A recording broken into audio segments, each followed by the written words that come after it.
Here comes a moment in every life, a moment no one can escape, when you look into the mirror, not to fix your hair or check your face, but to confront your soul. That's the moment of truth. That's the moment when it's you versus you. And let me tell you something. If you don't face yourself, you will chase shadows your whole life. You will run from your reflection, hide behind titles, followers, and shallow victories and still feel hollow. But if you dare to meet the person staring back at you, without fear, without lies, without shame, that's where your true power begins. Because the enemy was never outside. It wasn't your boss, your past, your critics, or even your pain. The enemy was the voice inside your head saying, "You're not enough." The real battle is within. You versus you. It has always been.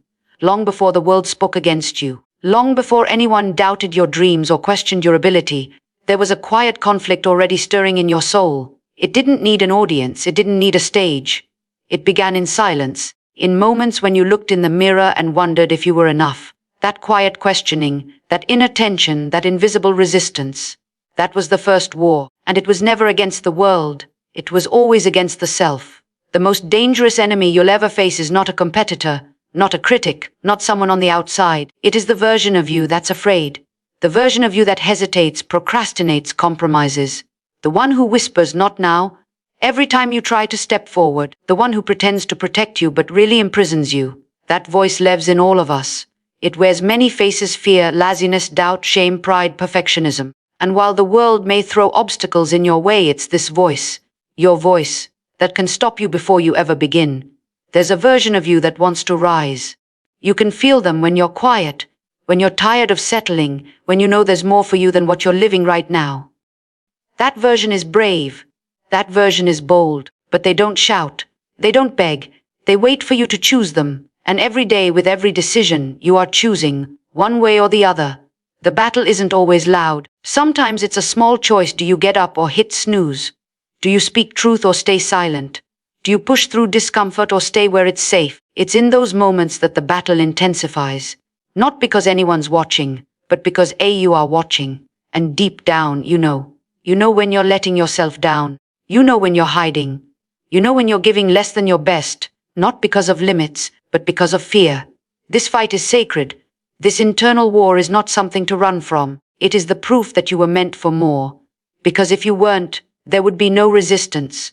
There would be no struggle. The presence of the battle is evidence that something powerful is being born inside of you.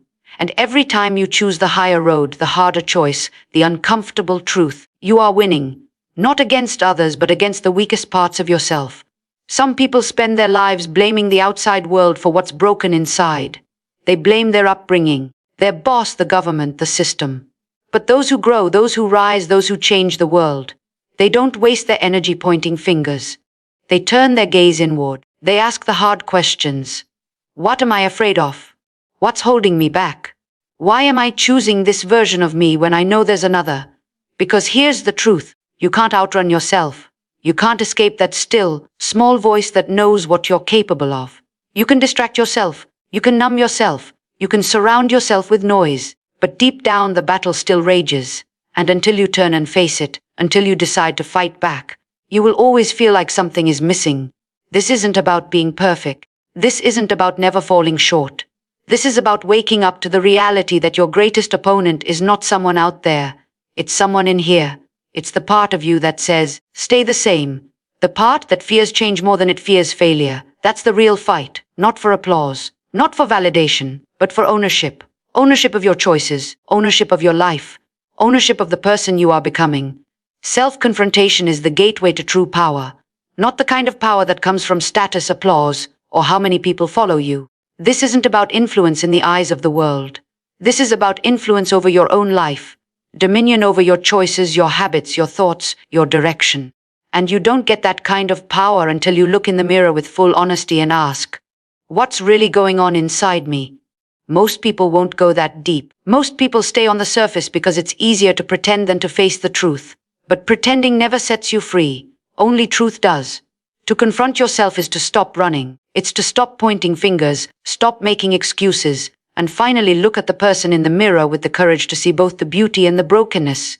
It's not self-hate. It's not harshness. It's the opposite. It's self-respect. It's choosing to know yourself so deeply that no lie can stay hidden, no fear can rule quietly, and no weakness can be ignored any longer. Because you can't heal what you won't face. You can't grow from what you deny. And you can't access your full strength while parts of you remain trapped in denial. True power starts when the masks come off. Not just the ones you wear for others, the ones you wear for yourself. The ones that say, I'm fine, when you're really breaking. The ones that say, I don't care, when you care more than you'll admit. The ones that say, I'm strong, when you're too afraid to ask for help. Power doesn't come from pretending to be strong. Power comes from knowing exactly where you are weak and refusing to let that be the end of your story. Self-confrontation is not a one-time event. It's a daily discipline. It's waking up and checking in with yourself. Am I living in alignment with what I say I want? Am I moving in the direction of the life I dream about, or am I drifting? It requires brutal honesty, but also grace, because confronting yourself is not about tearing yourself down. It's about building yourself up from the truth, instead of building a life on denial. The longer you avoid yourself, the louder the discomfort becomes. It shows up in anxiety, in restlessness, in patterns you can't break and relationships you keep ruining. It shows up in the things you can't explain, but you feel in your bones. That unease, that lack of peace. That's your soul asking for your attention.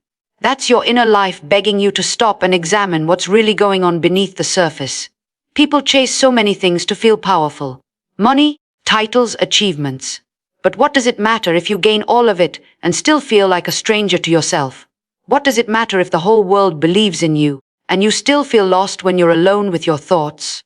Real power is knowing who you are, where your wounds are, where your fire is, and what you're called to do.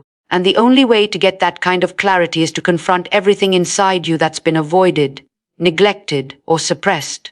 There's a strength that only comes after you face your inner chaos. There's a clarity that only comes after you sit with the noise in your own mind and stop trying to escape it.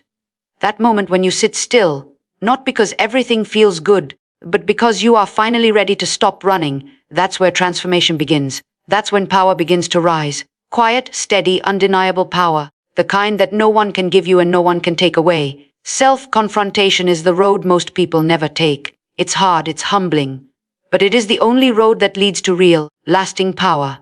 Silence the inner voice of doubt and fear. That voice may not shout, but it speaks with a force that can paralyze dreams and delay destinies. It doesn't always come with thunder or chaos. Sometimes it whispers. It whispers when you're about to step out, when you're ready to try again, when you finally start to believe you're capable. It comes in subtle thoughts, soft tones that sound like truth but are poisoned with limitation. It says things like, you're not ready, you're not smart enough, you've failed before, and you'll fail again. It knows exactly what words will make you shrink, hesitate, and question everything you know in your spirit to be possible. This voice wasn't born in you. It was shaped over time, by criticism you heard, by rejection you felt, by moments that bruised your sense of self-worth. Somewhere along the journey, that voice found a home in your mind, and the more you listened to it, the more power it gained. Not because it was right, but because you gave it space to speak. The truth is, that voice doesn't reflect your potential. It reflects your pain. And if you want to grow, if you want to rise, if you want to step into the fullness of who you are, then that voice has to be confronted and silenced. Silencing the voice doesn't mean pretending it doesn't exist. It means recognizing it for what it is, a lie dressed in the language of protection. Fear and doubt often disguise themselves as logic. They present themselves as reason, as caution, as wisdom. But look closer and you'll see it's not wisdom, it's worry. It's not guidance, it's self-sabotage. That voice wants to keep you safe, but safety at the cost of your calling is too high a price to pay. You cannot become extraordinary by listening to the voice that only believes in staying ordinary. You silence that voice by speaking back with truth. Every time it says, you can't, you respond with, I can. Not because you feel like it in the moment, but because your spirit knows what your mind sometimes forgets. You were made for more. You counter doubt with belief, fear with courage, lies with evidence. You remind yourself of everything you've overcome, everything you've endured, and everything that didn't break you. You remind yourself that fear is not a sign to stop. It's a signal that you're close to growth. That voice loses its grip when you stop agreeing with it. As long as you treat it like truth, it will control your decisions. But the moment you begin to question it, challenge it, confront it, it weakens. The moment you say, not today, and take one step anyway, even with the fear still there, you begin to reclaim your power. It doesn't always go away instantly. Sometimes it lingers, but its volume decreases every time you prove it wrong. Doubt and fear cannot survive in the presence of action. You silence them by moving, by doing, by deciding that even if you're afraid, even if you don't feel qualified, you're going forward anyway. Every small act of courage quiets the noise. Every brave decision lowers the volume. Until one day, the voice that used to rule your mind becomes nothing more than a faint echo, one that you recognize but no longer obey. You don't need to be fearless to silence fear. You just need to stop feeding it, stop rehearsing its messages. Stop giving it your energy, your time, your agreement. Replace it with something stronger. Speak words that build instead of break. Surround yourself with reminders of truth. Write it on your walls, your mirrors, your heart. Because the more you repeat truth, the less room there is for lies. You are not your past, you are becoming. The past may have shaped you, influenced you, even wounded you, but it does not define the entirety of who you are.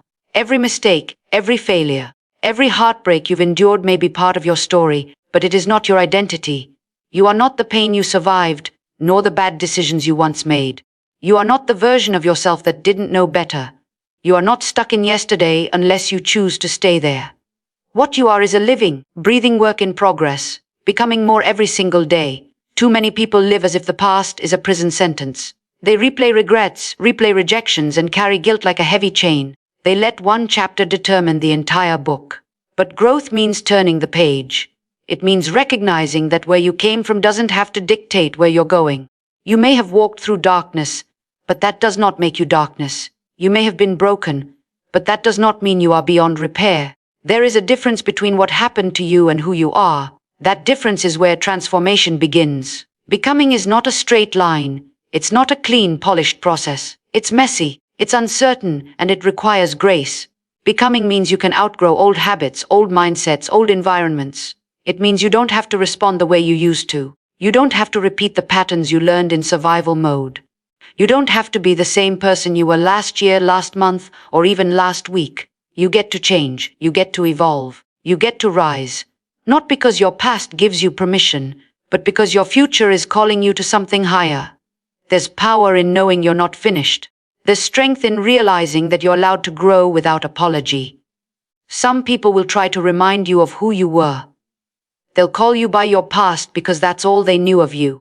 But you don't have to answer to that name anymore. You're not obligated to stay small for people who only remember your old self. You don't have to shrink into the person you've already outgrown. Becoming means you can walk away from the version of you that settled, that tolerated less, that didn't know how to dream big. Becoming means you get to rewrite the story. The process may feel slow. Some days you won't see the progress. Some days it will feel like you're taking steps backward. But just because you're not where you want to be yet doesn't mean you're not becoming.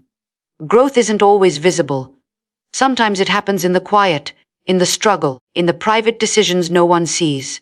Becoming isn't about perfection, it's about direction. As long as you're moving forward, even if you stumble, even if you fall, you are becoming. The past may have introduced you to pain, but the future is offering you purpose.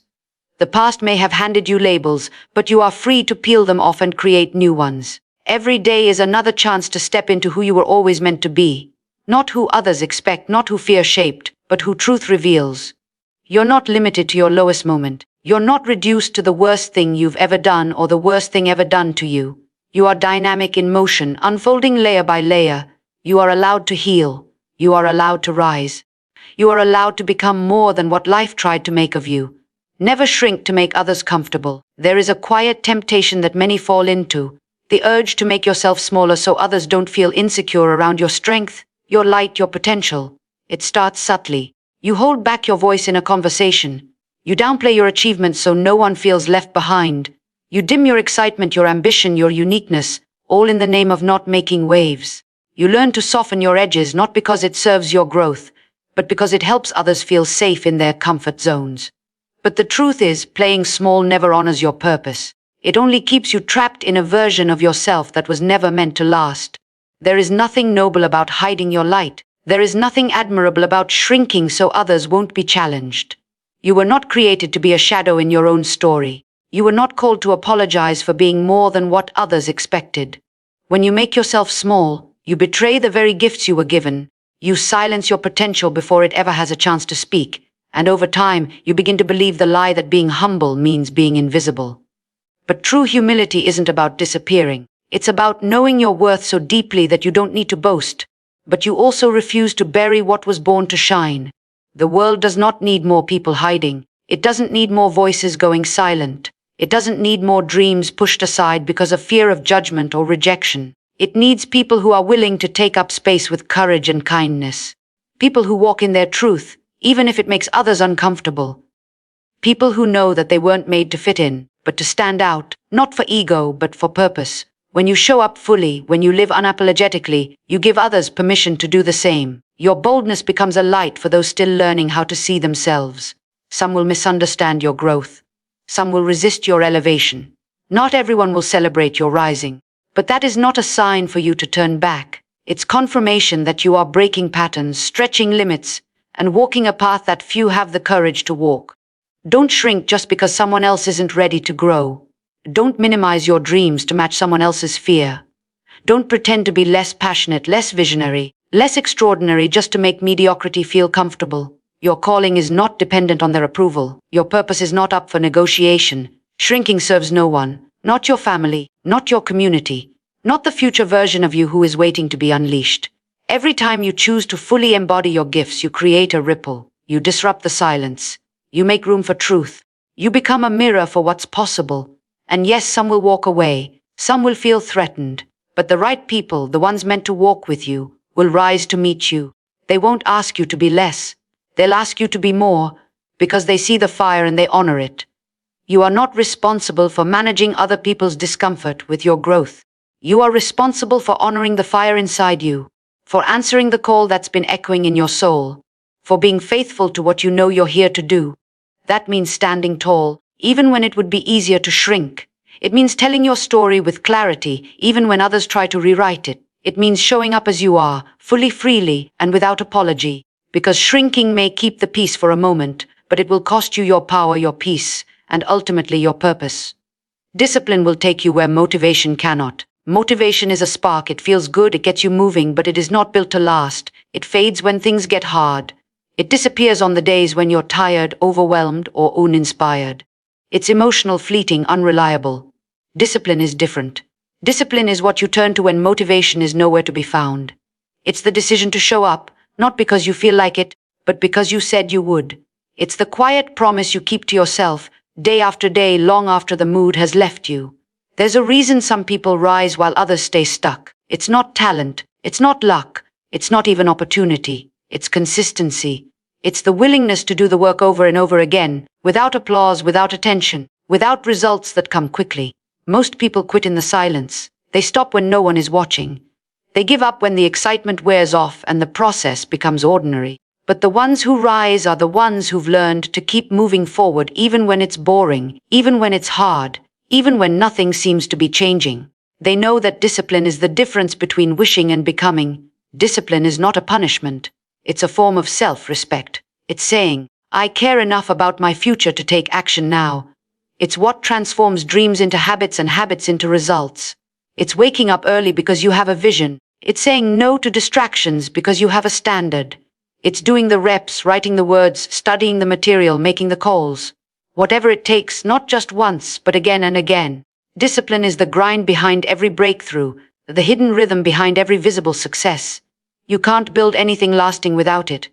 You can have all the ambition in the world, but without discipline, it's just noise. You can set all the goals, make all the plans, talk about all the changes you want to make, but talk doesn't move the needle. Discipline does. And it's not about perfection. You'll stumble.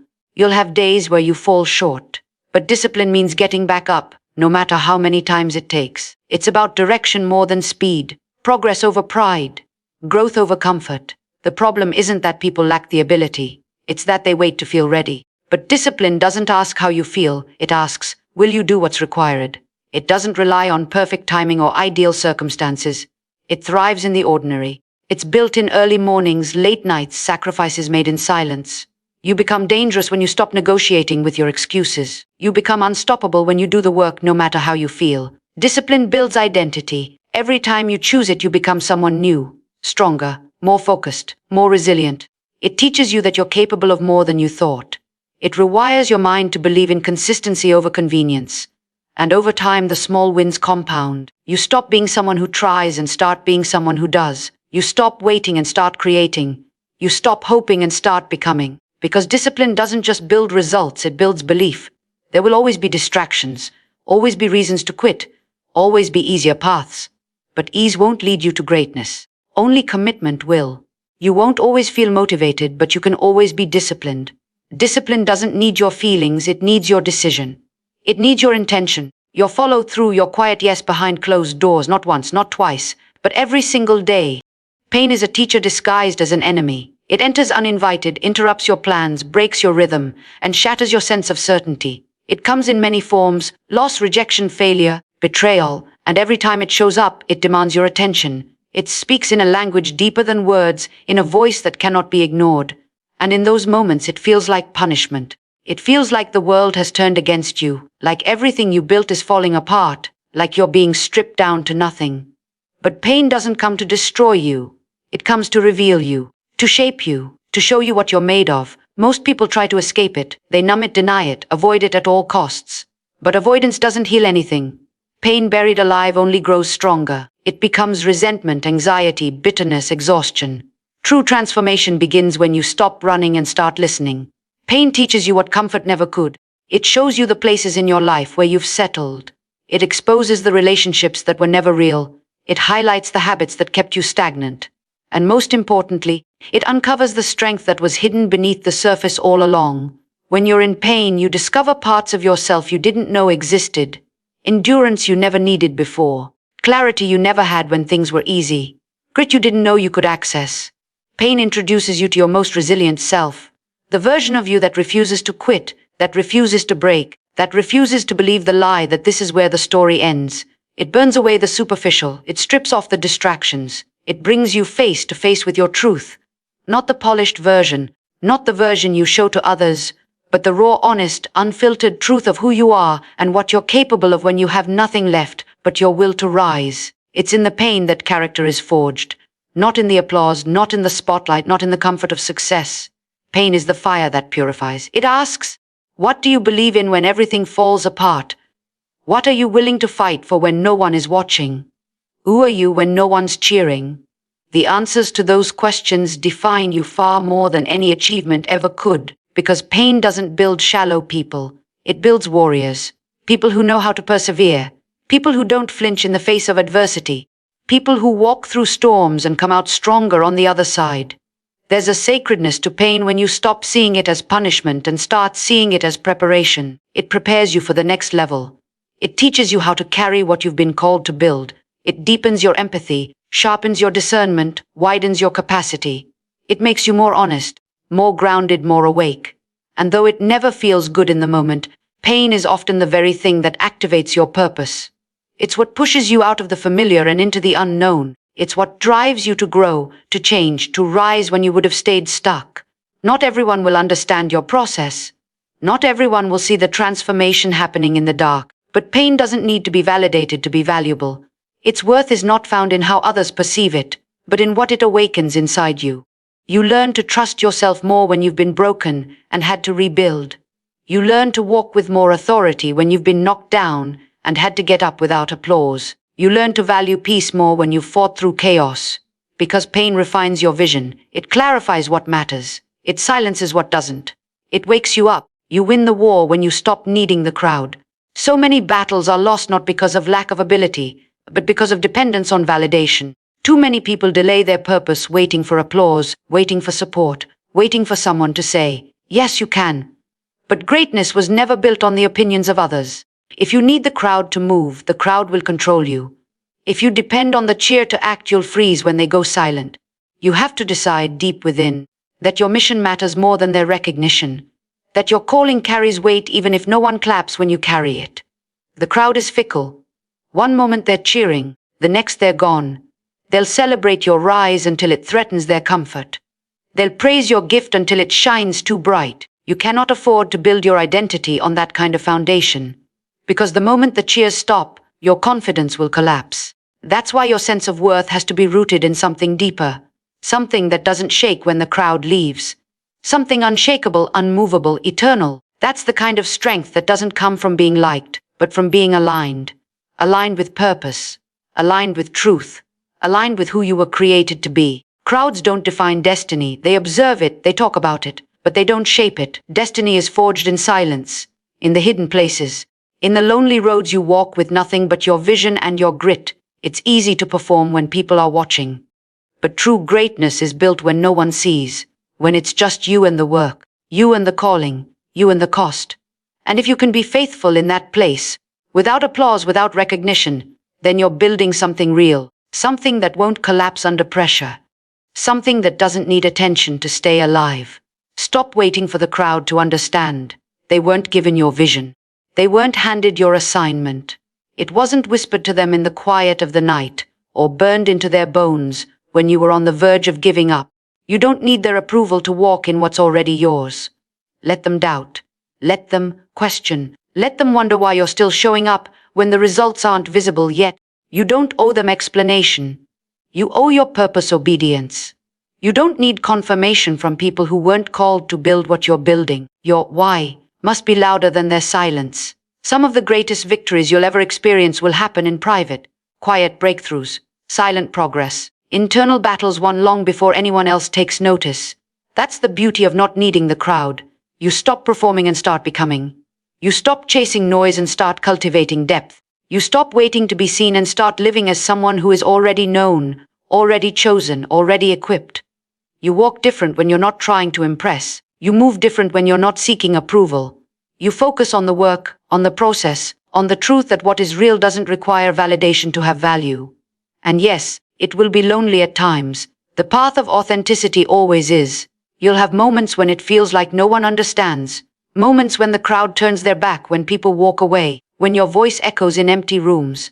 But it is in those moments that your resolve is tested and refined, because when you keep going without applause, without backup, without applause, you prove to yourself that this was never about them in the first place. This is about what you were born to do, about who you were born to be, about rising even when no one notices, and choosing to walk forward even when no one claps. That's where power is born, not in the roar of the crowd, but in the stillness of conviction. You've always been your greatest opponent and your greatest weapon. The battle was never against the world, the critics, or the noise. It was always you versus you. The weaker version of you, the doubting you, the fearful you, the tired you, the one who nearly gave up. But look at how far you've come. Every scar, every fall, every rise, proof that you didn't fold. Proof that there is more inside you than you ever imagined. You don't need permission, you don't need applause, and you certainly don't need to shrink.